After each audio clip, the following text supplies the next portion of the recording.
Hello everybody, good day to all of you. So today we are moving on to the second lecture on upper limb. So I think by now you would have actually viewed all my lectures on general anatomy and hope you would be thorough on the general concepts of the anatomy. And also we have seen about certain introductory remarks about the upper limb, a brief review of the regions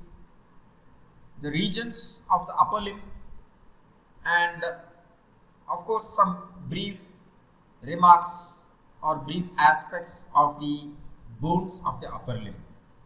So with that introductory remarks, today we are actually going to discuss about the pectoral region. Now here, first of all, what do you mean by a pectoral region, or what is actually the definition of the pectoral region? It is that structures which is present in front of your thoracic wall or anterior wall of the thorax.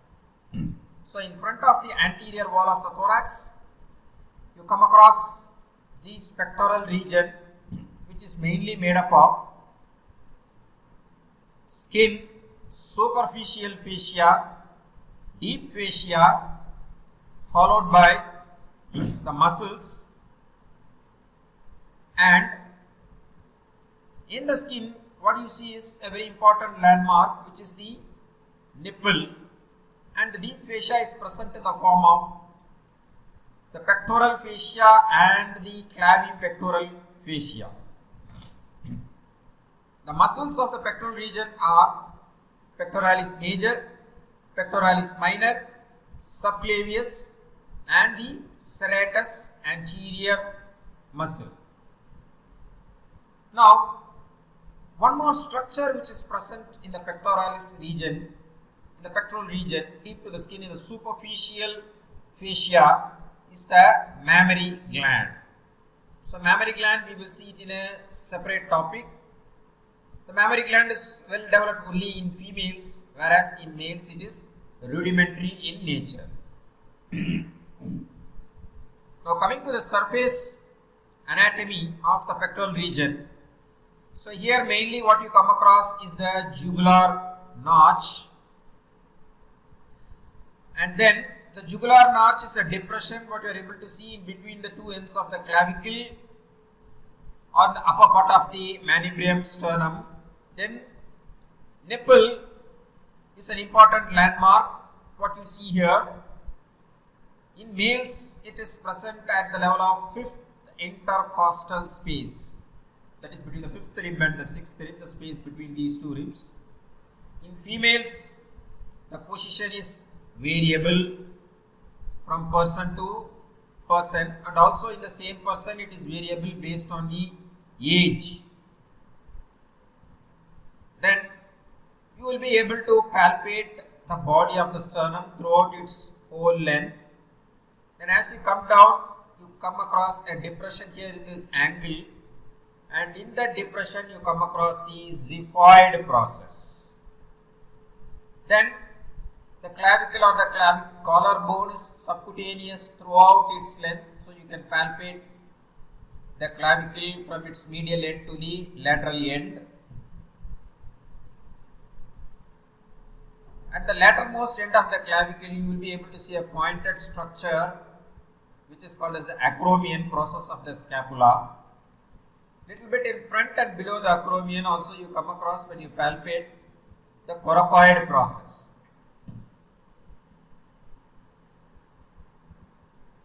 Then coming to the cutaneous innervation of the pectoral region. So here you are able to see the dermatomes. So I have already given some detailed aspects about the dermatomes. So the cutaneous innervation is mainly taken care by, this is actually the junction of neck and the trunk. So from 5th cervical to the upper 6th, from the 5th cervical to the upper 6th thoracic nerves, here you come across these spinal nerves are responsible for innervating the skin of the pectoral region, not only the skin of the pectoral region but also the upper part of the arm. Here you should note one thing, from 6, 6, 7, 8 is not there after 5th cervical because they have actually passed laterally to innervate the upper limb. So the branches of these finally pierce the skin as anterior cutaneous branches which will supply the medial and anterior part of the pectoral region. The lateral cutaneous branches which will divide into anterior and posterior will supply the lateral most part and the lateral part and the anterolateral part of the skin of the pectoral region. Now coming to the muscles, we will actually see the muscles one by one. The first muscle which you are able to see here is the Pectoralis Major deep to the superficial fascia. You will see the Pectoralis Major muscle. It is a fan shaped muscle and this muscle will be covered by the deep fascia which is called as the pectoral fascia. It arises by two heads. One head is actually called as the clavicular head and other one is actually called as the sternal head. There is one more head which is actually called, but you don't call it as a head, but some fibers which originate from the abdomen, also abdominal head. Okay, we will try to see these one by one. The clavicular head originates from the medial half of the clavicle. The sternal head actually originates from the lateral half of the body of the sternum and from the 2nd to 6th costal cartilage. So you are able to see the ribs. The ribs directly do go and articulate to the sternum. The ribs articulate to the sternum only by the means of a cartilage that is actually called as the costal cartilage. So why do we call this as costal cartilage? Because costa means rib. So the cartilages which are actually related to the ribs, so that is why they are called as the costal cartilage. So sternal head and clavicular head. Sternal head arises from the body of the sternum, lateral half, and also from the 2nd to 6th costal cartilage. Next, also I told you aponeurosis. The abdominal head arises from the aponeurosis of the external oblique abdominis muscle. The external oblique abdominis muscle arises in the form of a flattened tendon which is actually called as the aponeurosis. And aponeurosis is a flattened tendon.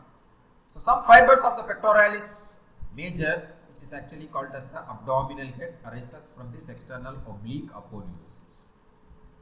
Now where does this pectoralis major gets inserted? You are able to see here it is inserting into the lateral lip of the bicipital groove, or you also call it as the intertubercular sulcus. Why do we call it as intertubercular sulcus? Because it is present between the greater tubercle and the lesser tubercle. Bicipital groove, we call this groove as because the tendon of long head of biceps passes through this groove. Now see how actually it is getting inserted into the lateral lip of the intertubercular sulcus. It is in the form of a bilaminar tendon. So you see a superficial lamina and a deep lamina. Now this bilaminar pattern is mainly formed because you are able to see here the lowermost fibers, they actually pass beneath the upper fibers and make a twisted manner. So they are in a spiral fashion. The insertion is actually in the twisted and in a spiral fashion where they gain attachment. And that is why here also this lower border of the muscle forms the anterior axillary fold. So that we will see when we deal with the axilla. Anterior axillary fold is mainly formed by the lower free border of the pectoralis major muscle. And then I told you it is getting inserted into the intertubercular sulcus in the lateral limb. Medial limb, the teres major will get inserted into the medial limb. So it is very easy to remember the insertion. It is lady between two majors. That is how you remember the form of a mnemonic. So the lady in the floor of that sulcus will be the latissimus dorsi. Two majors, one on the lateral lip of the sulcus called as the pectoralis major, another one on the medial lip which is actually called as the teres major. So the nerve supply is by the medial and lateral pectoral nerves. So you will understand what is medial and lateral pectoral nerve in the brachial plexus lecture. Coming to the action, it is mainly responsible, the clavicular head is mainly responsible for the flexion of arm. So that is how you are able to see, you flex the arm. The sternal head is mainly responsible for the adduction and medial rotation. So you see the adduction and the medial rotation of the arm. Not only that, it is also responsible in extending the flexed arm. When the clavicular head flexes the arm, the sternal head extends the flexed arm. Both the muscles acting together is responsible for the medial rotation and abduction of arm. Not only that, it is also an accessory muscle of respiration. So I will repeat it. Some muscles assist in respiration. One of these muscles is the Pectoralis Major muscle. Your sternocleidomastoid muscle of the neck also assists in respiration. So as I told you earlier, the whole of the muscle will be covered by deep fascia, which is actually called as the pectoral fascia. Now, so that is the Pectoralis Major muscle for you, and you are able to see the muscle of the shoulder is actually called as the deltoid muscle. There is a very narrow gap between these two muscles, which is actually called as the deltopectoral groove. Okay, it is nothing but a small space between the deltoid muscle and the pectoralis major muscle. That is why it is actually called as the deltopectoral groove. The cephalic vein, the superficial vein of the upper limb, actually passes through this deltopectoral groove. Then it is going to pierce a fascia which is deep to this pectoralis major. So once you remove this, now we are able to see a sheet of fascia which is white in color. This fascia is actually called as the Clavipectoral fascia. This fascia covering the major muscle is only pectoral fascia. Deep to that we have another fascia which is actually called as the Clavipectoral fascia. The cephalic vein travelling along the deltopectoral groove, what happens is it pierces the clavipectoral fascia. Naturally, it will go and drain into the axillary vein. Okay. So the next muscle now which we are going to discuss is the pectoralis minor muscle, which is present deep to the pectoralis major. It is not as much big as the major muscle. It arises from the third, fourth and the fifth rib, not the costal cartilage. Costal cartilage, you are able to see, it is white in color. The ribs are somewhat brownish to yellow in color. So it arises from the ribs, the bony part, not from the cartilaginous part. The fibers pass upwards and gets inserted into the coracoid process of scapula. Okay. So it is getting inserted into the upper surface of the coracoid process of the scapula. This muscle, deep to that muscle, one artery passes, which is actually called as the axillary artery. The artery will be divided by this muscle into proximal to this muscle, first part of the artery, behind this muscle, second part, and distal to that muscle, what you have is the third part of the axillary artery. Nerve supply is again by medial and lateral pectoral nerves, and action of pectoralis minor muscle is the depression of the scapula. It depresses the shoulder, and it also aids in protracting the scapula. So you are able to see how the scapula is depressed. As when you shrug your shoulder, it depresses, and the scapula is also coming in the front when you shrug your shoulders, which is aided by this pectoralis minor muscle. Pectoralis minor muscle assists in protraction, because the main muscle which is responsible for the protraction of the scapula is one more muscle, which is the serratus anterior muscle, which we will be seeing shortly. So, so far we have actually learned about two muscles. One is the pectoralis major and other one is the pectoralis minor. Next, one more short muscle which you are able to see here is the subclavius, because it is present below the clavicle. That is why it is actually called as the subclavius muscle. It originates from the first rib and the costal cartilage. both from the rib and cartilage, and is going to get inserted into the subclavian groove, which is seen on the undersurface of the middle third of the clavicle. On the inferior surface of the middle one third of the clavicle, the subclavius muscle gets inserted, that is onto the subclavian groove. The muscle is actually supplied by nerve to subclavius, again a branch from the brachial plexus, and the action is it steadies the clavicle, that is it acts like a strut to the upper limb, because what are all the forces which is actually received by the shoulder joint or from the upper limb is actually transmitted to your axial skeleton via the clavicle. So it is mainly steadying the clavicle during the movements of the shoulder. Okay. So now deep to the pectoral region, we have seen two muscles. One is actually the pectoralis minor muscle, and here one more muscle which is actually called as the subclavius muscle. Both these muscles are actually covered by a fascia. That white sheet of fascia which you see here is the clavipectoral fascia. So it is actually a deep fascia which is extending from the inferior surface of the clavicle, and it actually goes to the floor of the axilla. So it extends up to the floor of the axilla. So two muscles is encloses, which you all know. One is the subclavius muscle, and another one is the pectoralis minor muscle. So main thing about the clavipectoral fascia is, when an answer is required in an exam for a clavipectoral fascia, you should actually write the structures piercing the clavipectoral fascia.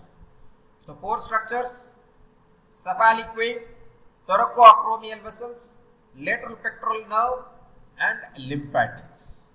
So already we have seen that the cephalic vein travels by the deltopectoral groove, and it is going to pierce the clavipectoral fascia and enter inside. Thoracoacromial vessels, that is the artery and vein, pierces the clavipectoral fascia and comes out. Thoracoacromial artery is a branch of second part of axillary artery. Once it comes out, it again divides into four branches. Thoracoacromial artery, it gives a four branches. The four branches are acromion branch, pectoral branch, clavicular, and deltoid. So these are the four branches. You can just remember again a mnemonic: A, P, C, D. It is not A, B, C, D. It is A for acromion, P for pectoral, C for clavicular, and D for deltoid. Okay. So mainly it encloses two muscles, and it's pierced by four structures. One is the cephalic vein, other one is the thoracoacromial vessel. Lateral pectoral nerve will pierce and supply the pectoralis major and minor, and lymphatics, which you cannot see through your naked eye, passes from the infraclavicular nodes to the apical axillary nodes. From the infraclavicular to the apical nodes, you see the lymphatics pass. Now coming to the attachments of this clavipectoral fascia, you are able to get an orientation of this picture, what you are seeing here. So it is looking laterally a view from the axilla. So when you cut a section through the axilla, center of the axilla, then you will be able to see this. This is anteriorly the pectoralis major with two heads, clavicular head and the sternal head. Immediately below the clavicle, what you see here is the subclavius muscle and the pectoralis minor muscle. Your scapula, spine of scapula, the muscles above and below the spine. In front of the scapula, subscapularis muscle, lined by the axillary fascia. Inside the axilla, the contents of axilla is your axillary artery surrounded by three cords of the brachial plexus: lateral cord, medial cord, and posterior cord. And medial to the axillary artery, what you see is the axillary vein. Okay, so now you would have got an orientation of this picture. So the clavipectoral fascia is attached to the under surface of the clavicle, subclavian groove, and it splits to enclose. See, it is splitting to enclose the subclavius muscle. Then both the layers unite to form a single sheet, but again splits to enclose the pectoralis minor muscle. Then after enclosing the pectoralis minor muscle at the lower border of the muscle, it again forms a single sheet and reunites to get attached to the floor of the axilla into the axillary fascia as the suspensory ligament of axilla. This is the suspensory ligament of axilla. So what happens is the suspensory ligament of axilla pulls the skin and the fascia of the floor of the axilla above. So that is why your floor of the axilla is raised like a dome. The reason for your axillary fold being raised above is due to this suspensory ligament of axilla. So your armpit or axilla is hollow because of this reason. It shows again two modifications. One is actually called as the costocoracoid ligament, and other one, it blends posteriorly with the axillary fascia. So that is your axillary artery and the brachial plexus cords will be again enclosed in a deep fascia, which is actually called as the axillary fascia. The axillary fascia is again derived, axillary sheath, sorry, it is not axillary fascia, axillary sheath. The axillary sheath is actually derived again from your neck, the deep cervical fascia, because only from the neck the nerves originate. While they traverse from the neck to the axilla, they also pull a sheet of fascia along with them, and that is actually called as the axillary sheath. So here you are able to see the posterior layer of the clavipectoral fascia blending with the axillary sheath. And costocoracoid ligament is nothing but the thickening of the upper part of the clavicular fascia, clavipectoral fascia, between the coracoid process and the first rib. The next muscle, a very interesting and important muscle which you are able to see here, is the serratus anterior muscle. So you all know why it is actually called as serratus, because it gives a serrated appearance, tooth-like, saw-tooth-like appearance. So that is why it is actually called as serratus anterior. And why it is anterior? Because there is one more muscle on the posterior, not one more, actually two, serratus posterior, superior and inferior. Now, it arises by 8 fleshy digitations from the upper 8 ribs. Okay, and it is also called as boxer's muscle because it is used for punching and pushing actions. So it arises by 8 fleshy digitations, you are able to see here, and lower 4 slips, they interdigitate with the serratus anterior, with the external oblique aponeurosis. Okay, so lower 4 digitations, they interdigitate with the external oblique muscle. Okay, the external oblique aponeurosis is here, and we have already seen some fibers of the pectoralis major takes origin from the aponeurosis of external oblique, but here interdigitate not with the aponeurosis but with the fleshy part of the external oblique muscle. Now all these 8 slips, they go and get inserted into the anterior surface medial border of scapula. They get inserted into the medial border of the scapula, all the 8 digitations. Now, the serratus anterior's nerve supply is by long thoracic nerve. Again, it is from the root of brachial plexus. The action, mainly, it is involved in protracting the scapula. So, try to use your hand and act as if like you are a boxer, and see that your scapula will slide over the ribs. So that is, it will come front.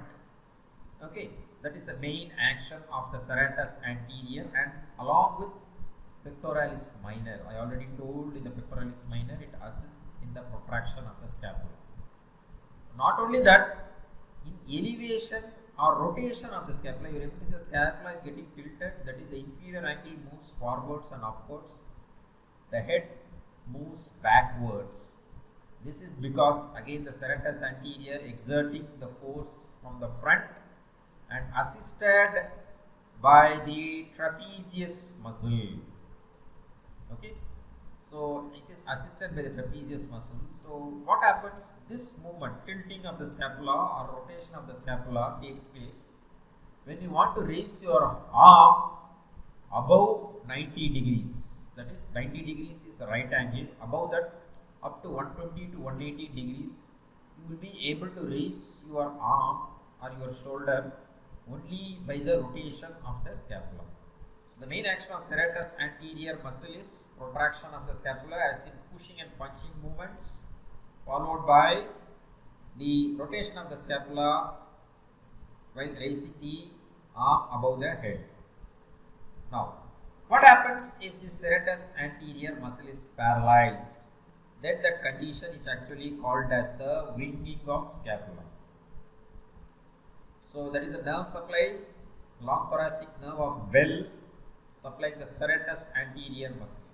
So if the nerve supply is damaged and the muscle is not acting, you are able to see winging of scapula is the medial border of the scapula becomes prominent, especially when you try to act. The best way to test the integrity of the nerve supply of this muscle or whether the muscle is acting is to try to push against a wall. Okay, you place both your hands on a wall and try to push the wall. So naturally what happens is the serratus anterior muscle should protract. On the normal side you don't see anything, but here on the affected side you are able to see, instead of pushing, what happens is the medial border is getting raised, becoming prominent, and that is actually called as the winging of scapula. So we have seen about the pectoralis major muscle, pectoralis minor muscle, subclavius and serratus anterior. 4 muscles we have seen in the pectoral region. Then we have seen about one important structure which is the clavipectoral fascia. It's a deep fascia covering the pectoralis minor and subclavius muscle, and more importantly the 4 structures piercing the clavipectoral fascia, that is the cephalic vein, lateral pectoral nerve, thoracoacromial vessels and lymphatics. Okay. Now we are going to look at 2 joints. The first one is actually the sternoclavicular joint, synovial joint. It is of saddle variety, so reciprocal concavo-convex surface. The concave surface will be by the clavicular notch of the manubrium sternum, and the convex surface will be by the medial end of the clavicle. It is again not truly very much convex. Now, here one thing which is worth mentioning is the articular surfaces are covered by a cartilage which is fibrocartilage and not hyaline cartilage. Okay, so mainly they are covered by fibrocartilage, saddle variety, and compound joint because of the intra-articular disc. When the joint cavity is divided by intra-articular disc into 2 compartments, the lateral compartment is called as meniscoclavicular compartment, and the medial compartment is actually called as the meniscomanubrial compartment or sternal, whatever is correct, whichever is correct. This is meniscoclavicular and this is meniscosternal or meniscomanubrial compartment. That is why you call it as a compound joint, when the intra-articular disc divides the joint cavity into 2. So the articulating surfaces, I already told you, the clavicular notch of the manubrium and also the upper part of the first costal cartilage. Lateral articulating surface is by the medial end of the clavicle. Okay, so it's a fibrocartilage lining the articular surface. It is not the hyaline cartilage. Now coming to the ligaments, capsule invests the articulating surface and attaches to the margins of the articulating surface. The capsule is more thick over the medial side and somewhat lax over the lateral end, and it shows 2 thickenings anteriorly, which is actually called as the anterior sternoclavicular ligament, and posteriorly the capsule is thickened to form the posterior sternoclavicular ligament.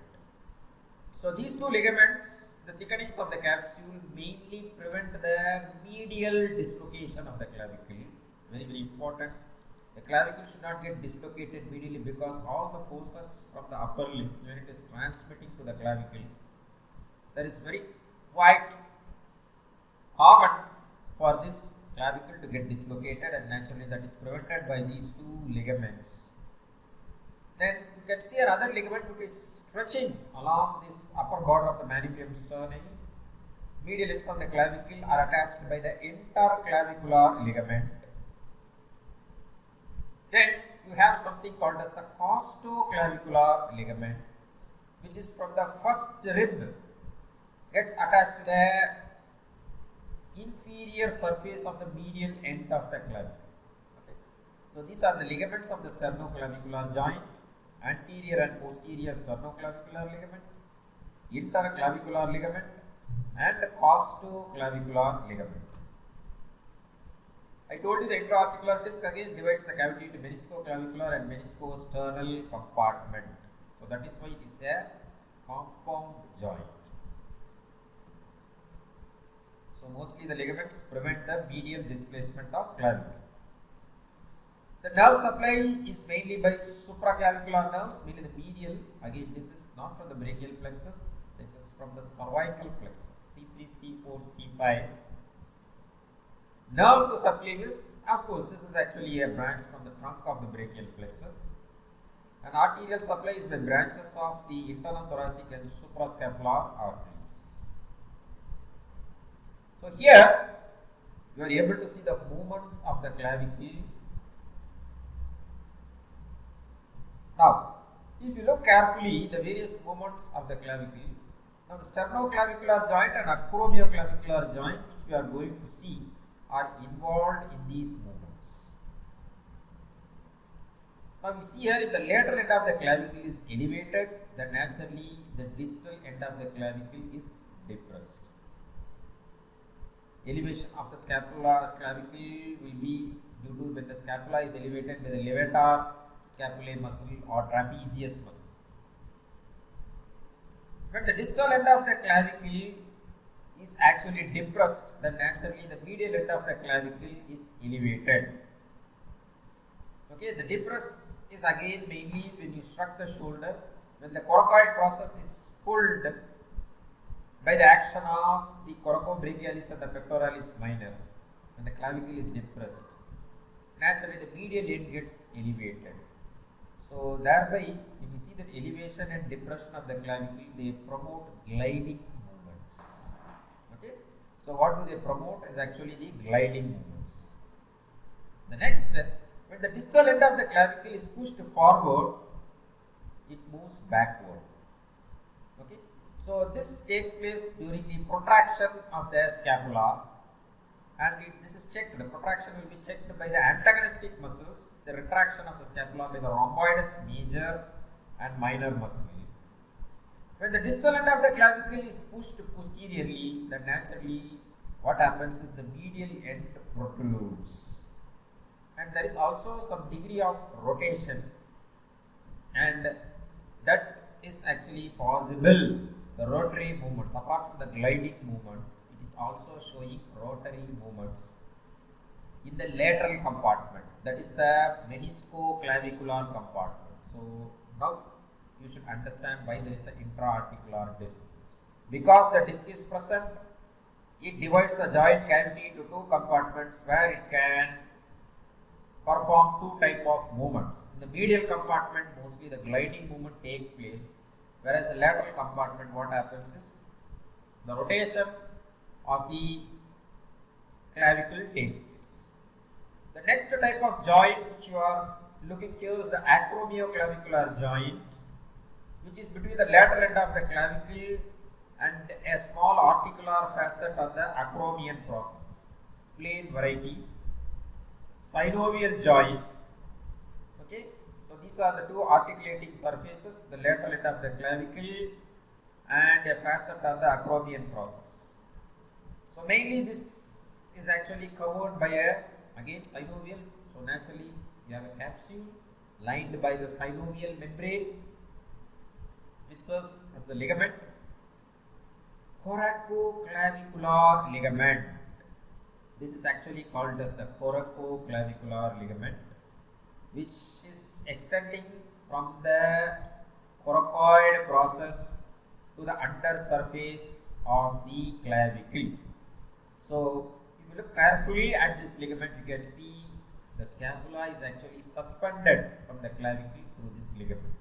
So, whatever the weight is transmitted into the upper limb or the shoulder passes on to the clavicle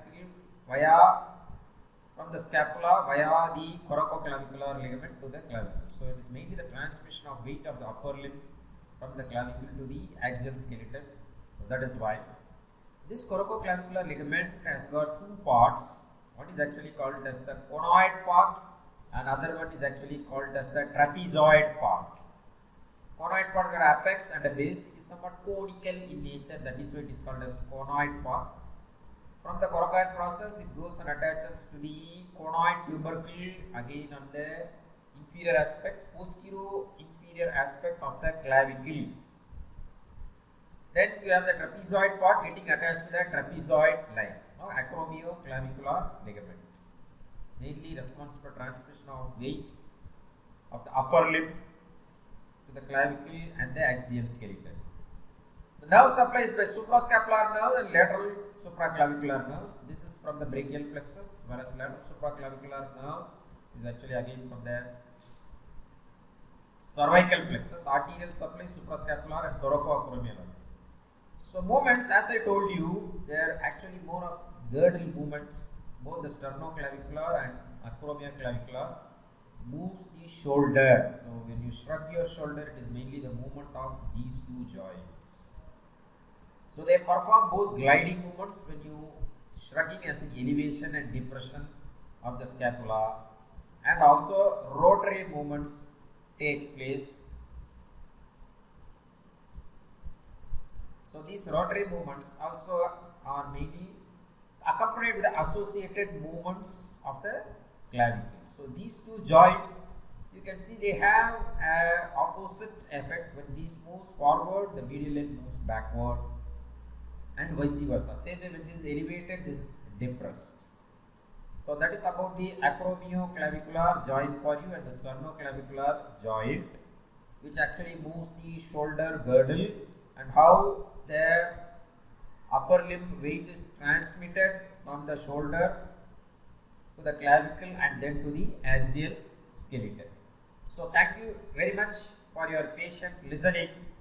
We will actually meet again in one more lecture.